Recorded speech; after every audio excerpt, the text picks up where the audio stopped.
You are listening to the Foreign Policy Focus podcast. We cannot wait for the final proof. The smoking gun could come in the form of a mushroom cloud. Haven't you driven enough people from their homes already? Bulldoze their villages, seize their property and their laws. They had no part in making it. Now working in Libya with friends and allies, we've demonstrated what collective action can achieve in the 21st century. Now the host of the show, Kyle Inslee. This is episode 515 of the Foreign Policy Focus podcast. On today's show, I'm covering the status of U.S. and North Korean negotiations. I'm covering another cop killing here in the U.S. And then I'm going to look at a series of events in Iran that are potentially asymmetrical warfare attacks carried out by Israel or other Gulf allies. All right, everybody, make sure you share the show. You find it online at the Libertarian Institute, where I am the news editor and write the daily news roundup. So find the show there, hit the share button. That's what helps it to grow. If you want to donate to the show, you could do that at patreon.com/foreignpolicyfocus. All right, the first story I have today is the murder of Gage Lorenz. This is a young man who about 6 months ago was pulled over by a national park ranger for speeding down a road and wound up dead. The reason this story is coming out now is we have what the police say is the body cam footage, although we'll get into that in a couple minutes. But the general outline of the story here is Gage is speeding down this dirt road, pulled over by the police officer, and then the video I saw pits up with him pulled over out of his vehicle and not complying with the park ranger. There are people nearby who are playing music, and this young man, I guess he's possibly drunk, high, or just extremely brave, and decides, as this cop is pointing a taser with him in one hand and has the gun in the other, to kind of dance and be silly to the music. Without warning, the officer then fires his taser at Gage, which surprised me a little bit. There's a couple things that, this park ranger does that maybe a normal police officer wouldn't, having both weapons in, each hand at a time, and then firing the taser, not, making a threat about it first. Hey, I'm going to fire this taser if you don't comply, because sometimes that works. This guy just fires it. It doesn't stick into Gage because he's wearing a thick enough jacket, and so it doesn't shock him or do anything. Although it did seem, to make him quite upset, which I guess would make sense as, kind of without warning, this cop is just shooting you. You're acting maybe silly, but in no way aggressive. The cop goes in for what he says, I guess, is a dry stun, hoping that he's going to be able to jab the prongs into him and then discharge, the stun, the taser to, tase this guy. It ends up in a scuffle with Gage and they're like laying on the ground. At some point, 26 seconds of video then cuts off, and as soon as it cuts back on, there's two gunshots. One, Gage is hit in the leg, and two, he is shot right through the heart. The police officer then waits several minutes and then handcuffs him several more minutes before going and getting a medical kit, and then I think like 12 minutes before he applies any kind of medical care.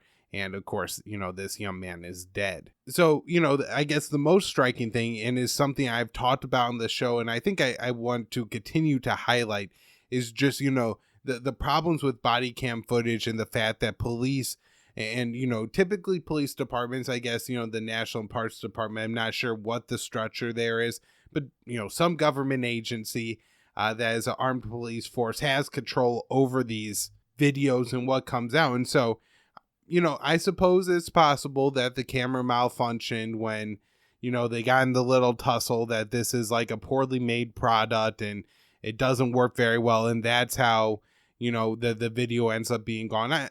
That's certainly possible. However, I think the assumption must be is that this is the police essentially trying to cover up for themselves by deleting this body cam footage. So this is a striking story that I'm going to continue to follow, just because I think is another just a very important example of how police are getting away with murder in this country. As far as I know, no charges filed, and the police will be, free to carry out this kind of murder for time to come. All right, so moving over to Congress, the anti-privacy bill the Earn It Act, which I had John Dangelo on the show the first time I had him on to talk about that.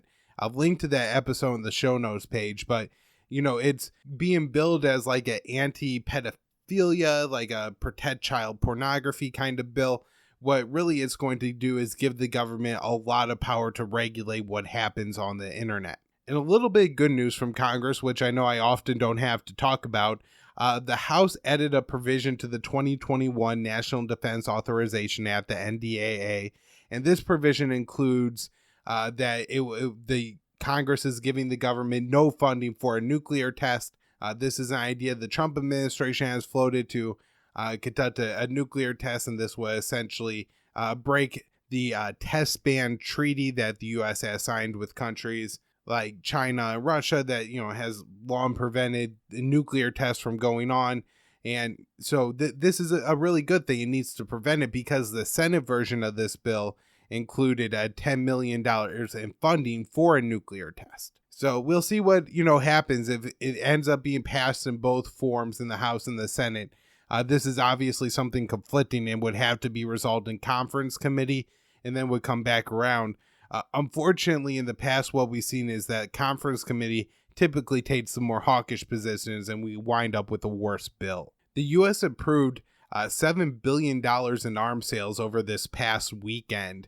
The sales, go to countries France, Argentina, Israel, and others, and includes all kinds of weapons, Black Hawk helicopters, and just, flooding the world with these weapons of war. Of course, it really doesn't give all that much benefit to the people here. It's not like, they're buying crops from us and all the money is going to farmers. The people who negotiate these contracts get the money. The people connected to Congress, the congressmen then get, their share of the money through campaign donations. And, the incoming general who's going to be on the board of Raytheon or Lockheed Martin, these are the people who are going to profit. Yeah, there's a small sliver of people who maybe are going to get some factory job putting together a bomb that's, going to go to kill some poor person in Yemen. But really, we could just be selling all these people products and goods that make their lives better, not things that make their lives worse. So unfortunately, that's, kind of the continuing direction under the Trump administration is more and more on arms sales. And, they're going to countries like Saudi Arabia that are just committing unbelievable atrocities. And guess what? When those bombs drop and people see Lockheed Martin and they find made in the US of A on a bomb that blew up a school bus, it pisses them off a lot at the United States. And I think it should make sense to people here why that's the case. All right, in the UK, they issued their first, I guess, UK only sanctions. In the past, the sanctions have come through the EU. So maybe this is a Brexit thing. I'm not very into UK politics, but I thought it was noteworthy. The sanctions included 25 Russians and 20 Saudis, and the Saudis were over the killing of Jamal Khashoggi. That's really significant, I think, because the U.S. and Jamal Khashoggi was working for the U.S. Newspaper, the Washington Post, and living in the U.S. when he was, assassinated, butchered up, and, in the most disturbing way disposed of by the Saudi government. And the U.S. has pretty much let the Saudis off the hook for it almost entirely. I think they held up some weapons sales and waved their fingers at some Saudis, and a few, lower ranking Saudi officials are possibly going to die, if not, spend a good amount of time, I'm sure, in unpleasant conditions in a Saudi jail. But generally speaking, there has been no justice done. The U.S. has, completely ignored this killing and continued to sell the Saudis weapons. And the UK is making some kind of statement by applying these sanctions. I found this number interesting. Germany has paid around $1.1 billion over the past 10 years in different ways for the U.S. troops that are stationed in Germany. There's over 30,000 there now. Trump is trying to scale that number down to 25,000. I'd be interested in finding, the stats on how much this has cost the U.S. What are the benefits to it? I know, a lot of what they need to do out. Germany has run the drone warfare program in the Middle East. That probably doesn't need to be going on. A U.S. soldier has died in Kosovo.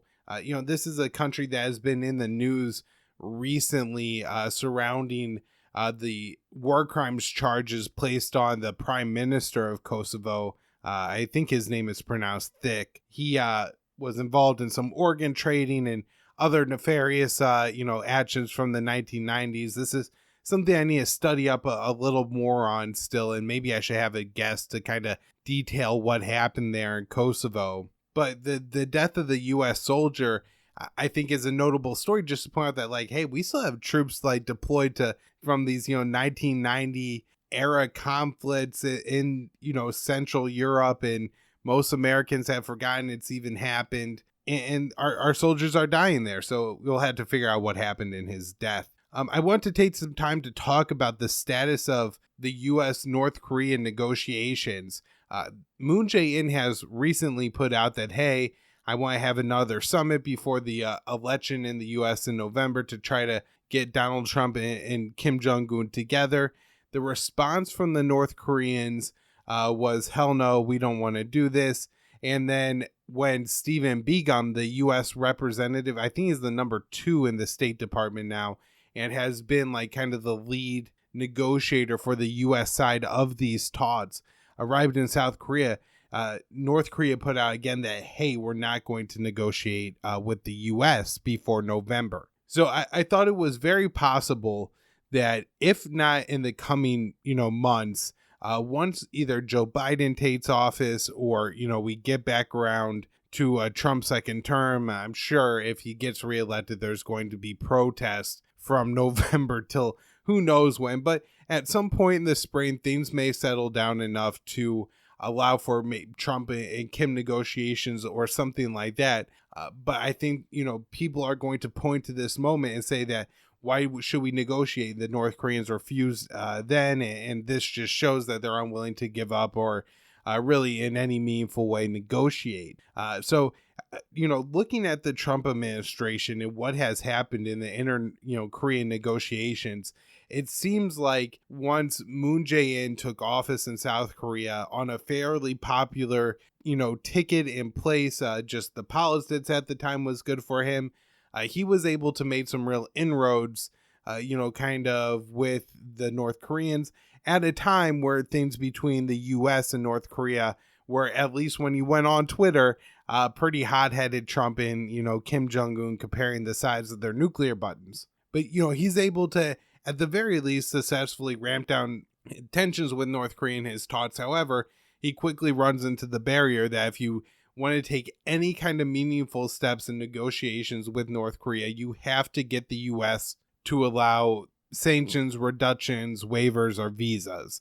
That's, the only way you could even build rail lines from North Korea to South Korea, to have more transportation going one way or the other, is to get these sanctions voided. So they're hugely problematic to any kind of diplomacy. And, you need waivers. I think they need waivers just to help get Kim Jong-un from North Korea to, say, Singapore to, meet and negotiate with Trump. But, Moon Jae-in, again, is able to have some success. The Singapore summit develops. The Singapore summit goes okay. Loose agreement is kind of signed.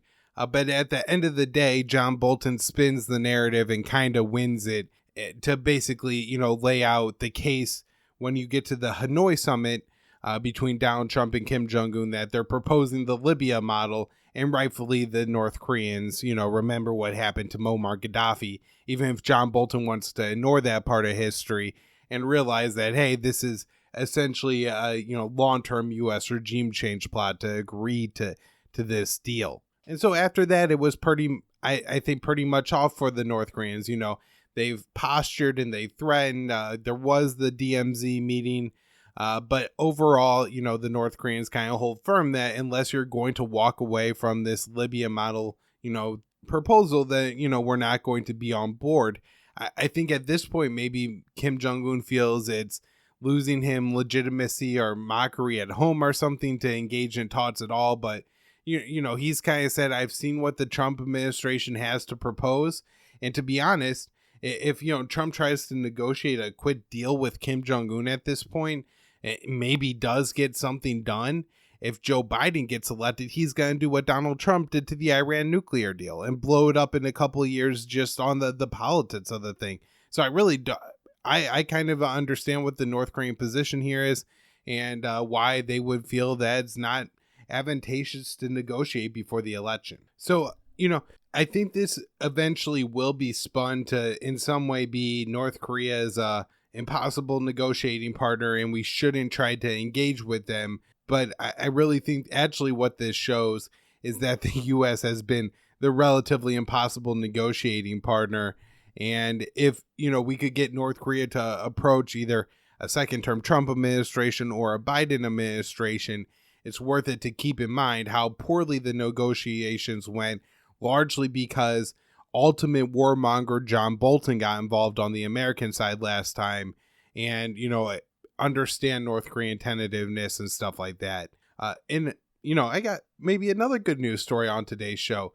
India reports that China is following through with planned and agreed to partial withdrawals from certain border regions. This is, I guess, to prevent any kind of similar skirmish to what we had probably a month ago now, maybe 3 weeks, where scores of soldiers died on each side in some very brutal fighting in some of the, most remote places in the Himalayas, which seems like maybe worthless territory, but you have 2 nuclear armed states, the 2 largest populations in the world. This war could get really bloody and very nasty very quickly. And, it's definitely something to keep our eyes on. Switching back over to the bad news, the U.S. has sent 2 aircraft carriers to the South China Sea for maneuvers in other provocative actions in the area. This is significant because China is conducting major war games at this time. And so I think there's, likely, chances that the U.S. and the Chinese ships will, maybe not cross paths, or there's been some close calls in the past with ships in the South China Sea. Maybe we don't see that, but, certainly the potential with all these naval, big ships in the region for some kind of incident to happen. And even if it isn't the straw that, breaks the camel's back and leads to direct conflict with China, it's going to be a further incident and a further problem for the U.S.-China to have to resolve in the midst of all the other economic, trade warfare, coronavirus stuff going on in the world. A newly released memo shows that the intelligence agencies only judge the Russia bounty story with moderate to low confidence. I highlighted this on the last show with Will Porter. I just want to clarify to say that it was the NSA that assessed this with low confidence. And I think that is particularly important because a key piece of evidence, which is the alleged tracking of money from Russian bank accounts to Taliban hands, the NSA apparently provided that intelligence. And so if they assess this with low confidence, it means that they probably don't think that's what that intelligence is for. There's a hang up here in the talks between the Afghan government and the Taliban, as the, Afghan government now has crossed 4,500 or so names off the initial list given to them by the Taliban that, the Americans kind of on behalf of the Afghan government in their peace agreement agreed to release 5,000 Taliban prisoners. This has been a big political struggle in Afghanistan, but finally the Afghan government got on board with that American agreement, start to release Taliban prisoners. Now they've, again, released about 4,500, but there's a long list of hundreds of names now where they're saying they're not going to release these people. Pakistan has pointed out in recent weeks that the last barrier to direct talks between the Taliban and the Afghan government is, the finishing up of this prisoner swap. So hopefully, that somebody finds a way to get around that, whatever the U.S. could do maybe to put some pressure on the Afghan government to release a few more of these guys. That way talks could get underway and, maybe a less violent situation to come in the future of Afghanistan. There has been a series of incidents across Iran in recent months that have caused some death and economic destruction. Some of these have been, publicly admitted to acts of like cyber warfare, like an attack on an Iranian port. There's been some cases where Iranian different facilities have bombs detonated somewhere. And the Israeli side will say, we're not necessarily behind all these attacks in Iran, but it's said in a way to imply that, hey, maybe we were, maybe we had a hand in it, maybe we knew about it, but in some way to be suggesting of it. And then there's been other events that have happened that seem like, maybe they're not related, but certainly people are trying to tie all these things in together, like forest fires in Iran and stuff like that. The particular one that I think, other than the cyber attack on the port that has produced the most chaos, is now a bomb planted at, or some kind of attack on the Natanz nuclear energy facility. I think this is where they either build or spin like the centrifuges nuclear material to enrich, to make better nuclear fuel. And I guess the fire has, from the explosion, has caused a significant amount of damage. The New York Times reported from an unnamed source that maybe somebody associated with Israeli intelligence was behind it, which, again, I always express a lot of, skepticism around these unnamed New York Times sources. It seems very suspicious. We need more evidence. At least in this case, there is a fire at the facility, and the Iranians are saying that there was involvement from the Israelis in one other Middle Eastern country. But, the New York Times reporting this seems to be somewhat against interest. And so I do kind of take note of that unnamed source. And I'm definitely looking for more information behind if this is possibly Israeli attacks. There's an interesting article this week about how, if these are Israeli attacks, it seems like it's clearly to provoke Iran and to some kind of larger conflict. I guess the way that this would benefit Israel is Iran is upcoming, maybe going to have the arms embargo against them lifted. This will allow them to buy either Chinese or Russian made fighter planes and upgrade their air force, and who knows what other kinds of weaponry. And so if Israel ever want to fight an offensive war against Iran, Iran could inflict a hell of a lot more damage if they get this arms embargo lifted. And so maybe Israel is trying to provoke Iran into some kind of reaction before October to get a larger part of the UN Security Council to go along with extending that, again, arms embargo. In Gaza, 2 infants have died waiting for medical permits to visit hospitals in Israel. This is just, something that really should outrage people, especially, we're dealing with coronavirus and social justice. This seems to be a clear case where 2 children who are in no way guilty of anything in their entire lives, the absolute innocent, forced to die in the Israeli collective punishment of the Palestinian people. And, just what a tragedy that the world is right now watching unfold, with not only the situation in Gaza now, but the potential annexation of the West Bank. All right, everybody, I hope you're enjoying the show. Make sure you share. Foreign Policy Focus is at the Libertarian Institute, along with my daily news roundup on the homepage. Podcast feeds are out there. Give it a rating and review.